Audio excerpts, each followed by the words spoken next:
भंते जी BJP की सांसद हैं भोपाल से साध्वी प्रज्ञा सिंह ठाकुर। उन्होंने कर्नाटक में एक सम्मेलन में कहा कि हिंदू अपने घरों में तेज धार वाले चाकू रखें और समय आने पर उनका प्रयोग करें। एक साध्वी का जो बयान है उसको किस तरह से देखते हैं सर आप? देखिए, पहली बात तो साधु सन्यासी सूफी फकीरों को ये भाषा शोभा नहीं देती। और प्रज्ञा सिंह ठाकुर जो हैं सांसद हैं, साध्वी नहीं है, वो भगवा कपड़े में एक नेता है। और सबसे बड़ी बात है, उनका धर्म से कोई लेना देना भी नहीं है। वो बीजेपी की एक कार्यकर्ता है। धर्म के साथ उनका कोई आप किसी प्रकार से तालमेल नहीं देख सकते, क्योंकि वो सिर्फ और सिर्फ आज जो बची हैं, क्योंकि वो तो बॉम्ब ब्लास्ट में भी उनका नाम पहले आ चुका है और पूरा देश जानता है, भली भांति जानता है। भारतीय जनता पार्टी की सरकार आई तो उन्होंने उनको छुड़ा लिया और उन्होंने नामांकन करके उन्होंने भोपाल से, वो इस समय वर्तमान में सांसद है। ये कहना किसी एक काषाय वस्त्र वाले को, भगवा वस्त्र पहनने वाले व्यक्ति को कि चाकुओं पे धार लगा के रखो लाभ जिहाद वालों के लिए, ये भाषा का प्रयोग एक साधु सन्यासी को भी किसी को शोभा नहीं देता है। और जहाँ तक अगर वो ऐसा बोल रही हैं तो ये गलत है। हम और हमारा भिक्षु महासंघ इन विचारों की घोर निंदा करता है। ये एक साध्वी कही जाती हैं, वो ऐसे शब्दों का प्रयोग करती हैं, समाज में क्या असर पड़ेगा ऐसे शब्दों का? देखिए, समाज समझदार है, पढ़ा लिखा है, जागरूक है। कुछ मूर्ख लोग जरूर इन चीज़ों का अर्थ निकाल लेते हैं, लेकिन जागरूक लोग इन चीज़ों पे ज़्यादा ध्यान इसलिए नहीं देते कि उनको कोई और मुद्दा तो इनके पास है नहीं। इनके पास विकास का मुद्दा नहीं है, बेरोजगारी का मुद्दा नहीं है, भुखमरी का मुद्दा नहीं है। और जो आज 2 करोड़ का वादा किया था भारतीय जनता पार्टी ने, इसके ऊपर वो आपके सामने बात नहीं कर सकते।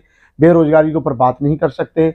देश में बढ़ती गरीबी, लाचारी और जो जितनी चीज़ें आ रही हैं, हमारा देश कौन सी परिस्थिति से गुजर रहा है, इनके ऊपर वो कभी कोई विचार करने के लिए किसी के साथ आ ही नहीं सकते। तो उनके पास वही विचार रहेंगे, कभी कि जला दो, कि मार दो, कि काट दो, कि फाड़ दो, चाकू पे तलवार लगा लो। मैं एक बात पूछ रहा हूँ, जब इनको इस्लाम धर्म से इतना ही प्रॉब्लम है तो इस्लाम धर्म में के लोगों से जो जितने भी फिल्मी दुनिया की लड़कियों ने शादी की है, उनको क्यों नहीं मरवा देते? उनको मरवा दीजिए।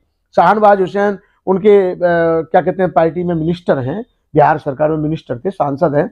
आपके मोहम्मद अब्बास नकवी जी सांसद हैं, इनके बारे में क्यों नहीं कुछ बोलते हैं? जो भारतीय जनता पार्टी का दामन थाम लेता है उनके बारे में तो कुछ नहीं बोलते।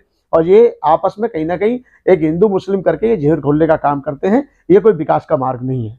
लेकिन भंते जी वो हिंदू महिलाओं की सुरक्षा की बात करते हैं कि इनको लव जिहाद से बचाया जाए, हिंदू महिलाओं को।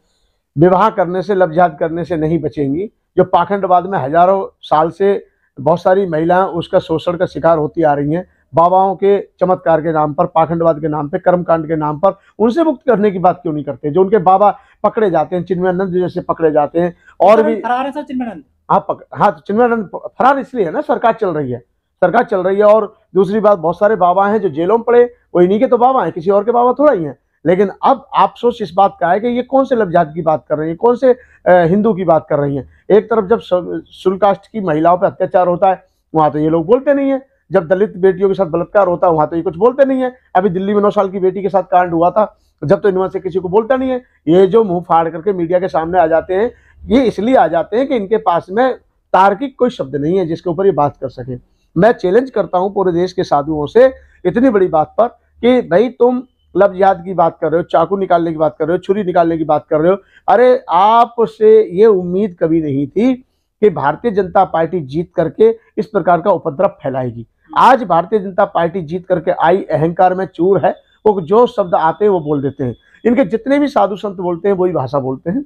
इनका कब्जा, अभी देखिए दिल्ली में अभी चुनाव हुए हैं, सभी जानते हैं कि वो महापौर बनना चाहिए किसका, आम आदमी पार्टी का बनना चाहिए, लेकिन नहीं, वो अभी भी उन्होंने फॉर्म भरवा दिया है, यानी बीजेपी वालों ने। कोई लाज लज्जा कुछ तो हो, मर्यादा हो, क्योंकि जो सांसद बोलते हैं दूसरी पार्टी के, उनकी बात को वो दबा देते हैं। जो IAS IPS इनके कारनामों को उजागर करते हैं, उनको सस्पेंड करवा दिया जाता है, उनको मरवा दिया जाता है, उनको जेल पहुंचा दिया जाता है, उन पर ED के छापे डलवा दिए जाते हैं, CBI के छापे डलवा दिए जाते हैं। तो ये सब एक बिना तरक्की की बातें हैं। इनको कर्नाटक के सम्मेलन में जो इन्होंने बोला है कि हमें सभी हिंदुओं को छुरियों पे धार लगा कर रखनी चाहिए, वो काम आएगी। तो मैं प्रज्ञा सिंह ठाकुर जी को ये कहना चाहता हूं कि काश अगर आप ये बोलती कि सभी महिलाएं अपने घर के चाकुओं पर धार लगा कर रखो, जो लोग बलात्कार करते हैं ऊंची जाति के, नीची जाति लड़कियों के साथ में, उन पे उनके पेट मारने में काम आएगा, उनकी गर्दन उड़ाने का काम आएगा, तो मैं शायद उनका समर्थन भी करता। लेकिन अभी कहीं बेटियों को जला दिया जाता है, आज भी हमारे देश में किसी घोड़ी पर नहीं चढ़ने दिया जाता है, मूछ रखने पर मारा जाता है, बारात चढ़ने पर मारा जाता है। अभी तो जातिवाद व्यवस्था पूरी तरह से हावी है। और दूसरी बात, जहाँ की वो खुद रहने वाली हैं, मतलब जहाँ से वो खुद सांसद हैं भोपाल से, और मध्य प्रदेश का तो बहुत बुरा हाल है। मध्य प्रदेश का तो हर एक तीसरा परिवार इस व्यवस्था से पीड़ित है, जातिवाद व्यवस्था से। आज भी तो मध्य प्रदेश में पूरी तरह से स्वतंत्र तरीके से कहाँ शुल्क कास्ट के लोगों को जीने दिया जाता है। आज भी जाके देखिए, चाहे राजगढ़ ब्यावरा हो, चाहे गुना हो, शिवपुरी हो, ठकुरपुरा हो, और भी ऐसे अन्य एरिया हैं जहां पर शोषण पूरी तरह से हावी है। तो इनको पहले कर्नाटक में जाके बोलने की बजाय पहले अपने मध्य प्रदेश की जो दुर्गति हो रही है, जहां जहां भारतीय जनता पार्टी की सरकार है, वहां पे बेरोजगारी बढ़ रही है, भुखमरी फैल रही है, और वहां पर भ्रष्टाचार बढ़ रहा है। क्योंकि जब बेरोजगारी खत्म होगी तो लोग तो चोरी चोरी करेंगे ही, और जब बेरोजगारी नहीं रहे, बेरोजगारी खत्म हो जाएगी, सबको रोजगार मिलेगा, तो लोग ऐसा क्यों करेंगे। तो इनको अपने अपने जहां जहां भारतीय जनता पार्टी की सरकार है उन देशों में सुशासन लागू करने की जरूरत है। लेकिन ये वहां तो कुशासन को समर्थन देते हैं, और जहां कांग्रेस की सरकार चल रही है या अन्य पार्टियों की सरकार चल रही है, वहां पर ये सुधार की बात करते हैं, वहां पर ये विकास की बात करते हैं, वहां पर उन्नति की बात करते हैं। मैं ये जानना चाहता हूं कि अभी उत्तर प्रदेश पूरी तरह से बीजेपी के पास है। दूसरा उनका वो है, पारी है, मतलब दूसरी बार सरकार बनी है। आज भी उत्तर प्रदेश की आप देख लीजिए, गरीबी कहां से पहुंच गई, बेरोजगारी कहां, आए दिन वो बोल के ये बिल्डोजर वो बिल्डोजर, ये ठीक है, वो चलता रहता, सरकार में मकान टूटते फूटते। मैं स्पष्ट करना चाहता हूं कि इन सब चीजों से मेरे हिसाब से एक साधु सन्यासी सूफी फकीर, पहली बात तो मैं कह चुका हूं कि हमारा देश वो ठीक है, वो बीजेपी की एक नेता है, वो बीजेपी के कार्यकर्ता हैं, वो साधु नहीं है। अगर साधु होती तो बॉम्ब ब्लास्ट में उनका नाम ही नहीं आता। एक बात और, फिर एक साधु को चलो तुमने कासा वस्त्र ले लिए हैं, तो ये भाषा बिल्कुल शोभा नहीं देती है। लेकिन योगी जी कह चुके हैं, उत्तर प्रदेश में जो लड़कियों को छेड़ेगा, जो बदतमीजी करेगा, अगले ही उनको चौराहे पर जो है गोली मारी जाएगी। अच्छा, तो अगर योगी जी कहते हैं कि गोली मारी जाएगी, तो जो मनीषा कांड को जिन लोगों ने अंजाम दिया था, उनको अभी तक गोली क्यों नहीं मारी गई? उनको गोली अभी तक क्यों नहीं मारी गई? अभी लखीमपुर खीरी कांड में, लखीमपुर खीरी में जो कांड हुआ था, उनको गोली क्यों नहीं मारी गई? चिन्मयानंद ने जो उना कांड को जन्म दिया था, मतलब उसको उन्नाव कांड को जन्म दिया था, उनको गोली क्यों नहीं मारी गई? अभी गुजरात की स्थिति है कि जो उना कांड में जो लोग पीटे गए थे, जो मारे गए थे, उनके ऊपर जिन्होंने अत्याचार किया था, उनको अभी मतलब पीड़ितों को अभी तक न्याय नहीं मिला है। तो योगी जी को तो मैं ये कहना चाहूंगा, महाराज आप तो पहले अजय बिष्ट जी पहले अपनी स्थिति सुधारिए, अपने उत्तर प्रदेश की स्थिति सुधारिए। उसको लोग उल्टा प्रदेश कहते हैं, उत्तर प्रदेश नहीं कहते हैं, उल्टा प्रदेश कहते हैं। उल्टा प्रदेश कहने की नौबत इसलिए आती है कि सारे काम उल्टे कर रहे हो, इसलिए उल्टा प्रदेश कहते हैं लोग। लेकिन सर, उत्तर प्रदेश में राम मंदिर बन रहा है, हिंदू मजबूत हो रहे हैं सर, हिंदू राष्ट्र बन रहा है। देखिए, एक बात बताइए, पहली बात तो मेरी समझ में नहीं आती, कई बार मुझसे कहते हैं कि सर हम भी हिंदू थे।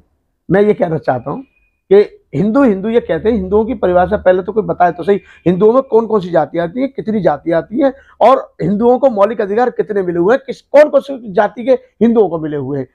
अभी शुल्क कास्ट के लोग जिनको वो कहते हैं कि आप सब हिंदू हैं, तो अगर हिंदू हैं तो मैं ये आपकी बात, मतलब मैं बीजेपी की बात बड़ी कर रहा हूँ, आरएसएस की बात बड़ी कर रहा हूँ, विश्व हिंदू परिषद की बात बड़ी कर रहा हूँ, तो उनको वो अधिकार क्यों नहीं मिलते जो हिंदुओं को मिलते हैं? ठीक है, एक बात, जब बौद्ध धर्म स्वीकार करते हैं लोग बड़ी संख्या में, जब लोग दूसरे धर्मों की तरफ बात करते हैं तो उस पर ये प्रतिबंध लगा देते हैं। अच्छा, दूसरा बात, हम ये कहना चाहते हैं कि राम मंदिर बने, राम मंदिर बनने से बेरोजगारी खत्म नहीं हुई, राम मंदिर बनने से भ्रष्टाचार खत्म नहीं हुआ, राम मंदिर बनने से अभी भी जो बड़े बड़े कारनामों को अंजाम दिए जा रहे हैं वो अभी उन पर कोई प्रतिबंध नहीं लगा है। राम मंदिर बन जाए या वहां क्या बन जाए, वहां एक इंजीनियरिंग कॉलेज भी तो बन सकता था, मेडिकल कॉलेज भी तो बन सकता था, वहां बहुत बड़े बड़े पैमाने पर रोजगार आम जनमानस को तो भी तो दिया जा सकता था। लेकिन राम मंदिर बनने से ना बनने से कोई, मैं समझता हूँ खास तौर पे जो अपने आप को जबरदस्ती हिंदू कहते हैं, जो सरकार मानने को तैयार ही नहीं है, हिंदू जो हिंदू सरकार मानने को तैयार नहीं है, लोग कहते हैं हम हिंदू हैं, उनको तो कोई मानता ही नहीं है। उनके साथ तो आज भी दिक्कत ही दिक्कत है सर, वो तो आज भी रोटी और रोजी के लिए परेशान है। हिंदू राष्ट्र बना रही बीजेपी सरकार, मोदी सरकार। हाँ, वो बना सकते हैं, उन्हें ऐसा लगता है कि हिंदू राष्ट्र बनाना आसान है, क्योंकि संविधान तो पहले ये लिख ही लेंगे, संविधान तो लिखा ही जा चुका है, वो कुछ भी कर सकते हैं। लेकिन एक बात याद रहे कि हिंदू राष्ट्र बनाना इतना आसान नहीं है जितने उन्होंने सरल और सुजग सपने देख रखे हैं। मैं ये कहना चाहता हूं, इस भारत के अंदर सभी जाति संप्रदाय रहती हैं, सभी समुदाय रहते हैं, जैन भी रहते हैं, बौद्ध भी रहते हैं, पारसी भी रहते हैं, यहूदी भी रहते हैं, मुसलमान भी रहते हैं और ईसाई भी रहते हैं, सिख भी रहते हैं। ये किसी के बाप की बापोती वाला देश नहीं है जो कोई कह देता है कि हिंदू हिंदू हिंदू। ठीक है, जब तक सरकार चल रही है, जब तक कुछ भी कोई कह सकता है। और रहा सवाल ये कि ये याद रहे कि अभी समय पर सरकारें इस समय अहंकार में चूर है। मान्यवर काशीराम जी जो कहते थे कि हमें मजबूत नहीं मजबूर सरकार चाहिए, हमें लंगड़ी सरकार चाहिए। जो मजबूर सरकार होती है वो जनमानस की भी सुनती है, जनता की भी सुनती है और विपक्ष की भी कदर करती है। लेकिन जहां मजबूती के साथ सरकार बन जाती है तो उनको अहम पैदा हो जाता है। मैं तो ये कहता हूं कि हर सांसद को 5 साल के बाद दोबारा से उसको मौका मिलना ही नहीं चाहिए, क्योंकि एक बार वो जीत जाता है, एक बार तो वो थोड़ा बहुत ईमानदारी से करता है, फिर वो जीतता रहता है तो उसके अंदर भी अहंकार आ जाता है। इसलिए एक बार से ज्यादा चांस किसी को मिलना ही नहीं चाहिए, चाहे पीएम हो, चाहे पीएम एमपी हो, चाहे सीएम हो, चाहे कोई भी हो। लेकिन मोदी जी के लिए लोग बोल रहे हैं कि भगवान है तो मोदी जी, और देखो कितना मजबूत कर दिया है देश को, हिंदू राष्ट्र बना रहे हैं, लोग उनके लिए मंदिर भी बना रहे हैं कई जगह पर। देखिए, मोदी जी अच्छे हो सकते हैं लेकिन भगवान का कोई दर्जा दे, अवतार भी, क्योंकि हमारे देश में तो अवतार वैसे भी अवतरित हो जाते हैं। मगरमच्छ से अवतार यहाँ पैदा हुए हैं, भगवान गोबर में से यहाँ भगवान पैदा हुए, सभी तो चीजें हैं। लेकिन मोदी जी को कोई कहता है आज के युग के भगवान है, तो मैं ये कहना चाह रहा हूँ मोदी जी, आप भगवान हो, कुछ भी हो, लेकिन आप आम जनमानस के लिए क्या हो, जरा ये भी तो सच्चाई जान लो। युद्ध रुकवा रहे हैं सर यूक्रेन में, मोदी जी ने युद्ध रुकवा दिया, ऐसा कहते हैं लोग। हमारे देश का युद्ध कब रुकेगा? भुखमरी का। हमारे देश का जो भुखमरी का युद्ध फैला पड़ा है, चारों तरफ छीना झपटी चोरी जो हो रहा है पूरे देश में, बेरोजगारी के कारण हो रहा है, आपस में लोग मर रहे हैं, आपस में लोग एक दूसरे गला काट रहे हैं। और जो आपने जब प्लान किया था ये लॉकडाउन में, लॉकडाउन के अंदर हजारों लोग मर गए रोड पर, उसके बारे में सुरक्षा कौन करेगा? विदेश में जाकर के पड़ोसी के घर का झगड़ा तो जब शांत करो, पहले अपने देश का झगड़ा शांत कर लो।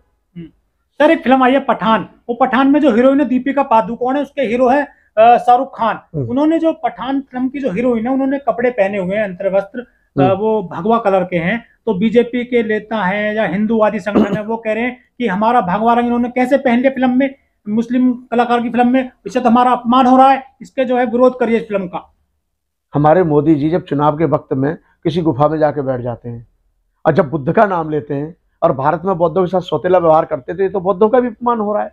जब बुद्ध के ऊपर मीठी मीठी बातें करते हैं और बौद्धों के बुद्धार्थ तोड़वाते हैं, तो ये भी तो बौद्धों का अपमान हो रहा है। बाबा साहब के ऊपर बड़ी बड़ी बातें करते हैं, बाबा साहब के नाम के ढिंडोरे पीटते हैं, विदेशों से धन लेने के लिए बुद्ध के नाम के ढिंडोरे पीटते हैं और बौद्धों के ही साथ सौतेला व्यवहार किया जाता है, बौद्धों को यहाँ बुरी नजर से देखा जाता है, तो ये भी तो एक सौतेला व्यवहार किया जा रहा है, ये भी तो बुरा है। लेकिन सब विदेश जाते हैं तो वो कहते हैं कि मैं तो बुद्ध की धरती से आया हूँ, मोदी जी खुद कहते हैं। हमारे देश में जितनी, शायद मैं समझता हूँ हम तो सम्मान करते हैं, हमारे देश के प्रधानमंत्री जी हैं, लेकिन जितनी गालियां वर्तमान के प्रधानमंत्री जी को पड़ रही हैं, हमें सुन सुन के खुद हमें दुख होता है। हमारे देश के सम्मानित प्रधानमंत्री को इतनी गाली और अपशब्द पहली बार 70 साल में लोग बोलते हैं, ऐसा मैंने कभी सोचा भी नहीं था। हमारे देश का नाम कभी, हमारे देश के प्राइम मिनिस्टर का नाम यानी 15 अगस्त और 26 जनवरी को सम्मान पूर्वक स्कूल में नाम लिया जाता था। आज तिरंगा झंडा का जो अपमान पूरे देश में 70 साल में हो रहा है, ये भी सबने देखा। कोई जूते साफ कर रहा है, कोई मोटरसाइकिल साफ कर रहा है, घर घर में झंडा, हर घर तिरंगा, ये जो नारा चलाया, इससे जनता का भला नहीं हुआ। अरे राष्ट्रीय ध्वज है, राष्ट्रीय ध्वज को सम्मानित दृष्टिकोण से ही देखना चाहिए। 26 जनवरी और पहले 15 अगस्त को बड़े स्वाभिमान के साथ भारत का प्रत्येक नागरिक झंडा लेकर जाता था और प्रधानमंत्री का नाम स्कूल में सम्मान के साथ पूछा जाता था, बताओ बच्चों हमारे देश के प्रधानमंत्री जी का नाम क्या है? तो वो कहते थे कि हमारे देश का माननीय श्री, ये करके बोलते थे। और आज फेंकू प्रधानमंत्री, झूठा प्रधानमंत्री, ऐसे शब्दों का प्रयोग हमारे छोटे छोटे बच्चे करते हैं 70 साल में, ये भी याद रखना चाहिए। ये सब बदनाम कर रहे हैं मोदी जी को। मोदी जी को बदनाम कर रहे हैं तो मोदी जी को खुद इस पर विचार करना चाहिए कि बदनामी क्यों हो रही है। उनको तोल भर के गाली देते हैं लोग बाग पूरे दिन, कोई दिक्कत नहीं, मोदी जी को गाली पड़ती है, प्रेम कर रहे हैं, वो जाने, लेकिन मैं ये जानता हूँ फिलहाल मोदी जी की छवि हमारे देश में अच्छी नहीं है। सर 25 तारीख को भी क्रिसमस डे मनाया गया था पूरे देश में, लेकिन जो सेंटा क्लॉज बनते हैं उनका विरोध हुआ बड़े पैमाने पर। गांधीनगर में जो एक युवक को पीट दिया गया, वो सेंटा क्लॉज के कपड़े पहने हुए थे। एक मैनेजर ने सेंटा क्लॉज बनाने के लिए उसे पोशाक दी मॉल में, तो उसको जो है वहां बजरंग दल वाले पहुंच गए कि तुम सेंटा क्लॉज कैसे बना रहे हो देश में, कि क्रिसमस डे मनाना भी अब मुश्किल हो गया देश में। देखिए, मोदी जी कभी हवन करवाते हैं, कभी कासा वस्त्र पहन लेते हैं, कभी पगड़ी पहन लेते हैं, कभी कुछ पहन लेते हैं। पहली बात तो एक प्रधानमंत्री सभी देश के, एक देश के प्रधानमंत्री होते हैं। उनके लिए सभी धर्म, सभी संप्रदाय, सभी समुदाय, सभी जातियां, सभी प्रजातियां, सभी उपजातियां, सभी समाज के लोग, सभी पूरे देश के लोग उनका एक संतान के रूप में होते हैं और वो सबके एक मतलब पिता के समान होते हैं। और हमारे देश के जो प्रधानमंत्री मतलब जो भी है, मैं ये नहीं कहता, प्रधानमंत्री के प्रति हमारे देश में बहुत ही सम्मान होता था और आज भी हम कहने को तैयार हैं। लेकिन ये छवि प्रधानमंत्री जी ने खुद खराब करवाई है, क्योंकि एक ही पार्टी के वो प्रधानमंत्री बनकर रह गए राष्ट्र के। इस समय प्रधानमंत्री को वो ठीक है झेल रहे हैं, लेकिन वो जब भी जाते हैं तो अपनी पार्टियों की रैलियों में जाते हैं। दूसरी बात, अब ईसाई धर्म के लोगों को खुद जानना चाहिए कि अब तो ये आपको भी नहीं वो कस रहे हैं। जब बौद्धों पर अत्याचार होता है तो ये ईसाई लोग आते क्यों नहीं है साथ में, सिख वाले आते क्यों नहीं है लोग साथ में। अच्छा, जब अगर आज ईसाइयों का क्रिसमस डे मनाया गया, हमारी भी, मैं सभी देश के वासियों को हैप्पी क्रिसमस डे की बहुत बहुत शुभकामना देता हूं, क्योंकि वो परसों ही था 25 दिसंबर को। और 25 दिसंबर को मेरे पास विदेशों से, यूक्रेन से, तमाम दुनिया भर के लोगों से, मतलब यूक्रेन से तो नहीं कह सकता, लेकिन अमेरिका से, स्विट्जरलैंड, कहाँ से जो मेरे कुछ परिचित लोग हैं ईसाई और जो दूसरे लोग हैं, उनकी तरफ से हैप्पी बर्थडे, मतलब वो हैप्पी क्रिसमस डे आया था लेके। तो मैं ये कहना चाह रहा हूँ कि हमारा देश स्वतंत्र है, भारतीय संविधान के अंतर्गत चलता है और भारतीय संविधान में सभी को मौलिक अधिकार मिले हैं, सम्मान मिला है और सभी को स्वतंत्रता पूर्वक जीने का अधिकार है। हाँ, ये जो बजरंग दल वाले लोग हैं, ये जहां जाकर के अगर कार्यक्रम रुकवा रहे हैं, ये गलत कर रहे हैं, क्योंकि जब कोई आदमी आपको रोकने को तैयार नहीं है, और हमारे प्रधानमंत्री जी ने खुद ये कहा है कि सभी का साथ सबका विकास, तो ये कहना और इम्प्लीमेंट करने में बहुत फर्क है। तो आज प्रधानमंत्री जी को ये बात सोचना चाहिए, भारतीय जनता पार्टी को सोचना चाहिए कि जनता ने आपको जो चुना था वो जुमलों के कारण चुना था। उन्हें पता नहीं था जनता को, भोली भाली को। आपने जैसे कहा कि अच्छे दिन आएंगे और खराब दिन जाएंगे, 2 करोड़ रोजगार मिलेगा, 15 लाख रुपए मिलेगा, ये बड़े बड़े जुमलाबाजी छोड़ करके सरकार बना ली थी। और दूसरा, 2014 में इनका वजूद इसलिए हो गया था थोड़ा सा कि लोग कांग्रेस से नाराज थे, कांग्रेस से खपाते, कांग्रेस 10 साल सरकार चला चुकी थी इसलिए।